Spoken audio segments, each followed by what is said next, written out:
Two you think that உங்கள் டேலண்ட்டுக்கான அல்லது உங்களுடைய உழைப்பிற்கு இடையான ஒரு இடத்தை நீங்கள் இன்னமும் தொடவில்லைன்னு உங்களுக்குள்ள எதுவும் வருத்தம் உண்டா?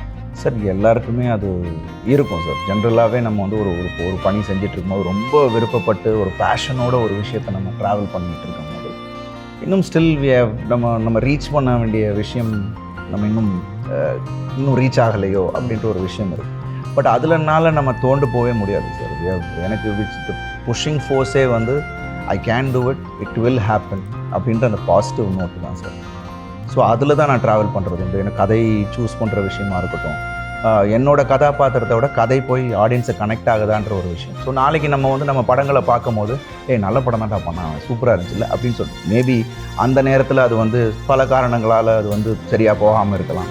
மேபி ரிலீஸ் டேட் கரெக்டாக இருக்காமல் இருந்திருக்கலாம், பப்ளிசிட்டி சரியாக பண்ணல, ப்ரொடக்ஷன் சைட் போகல. பட் நல்ல படம் பண்ணோம் அப்படின்ற ஒரு சாட்டிஸ்ஃபேக்ஷன் எனக்கு எப்போதுமே இருக்குது சார்.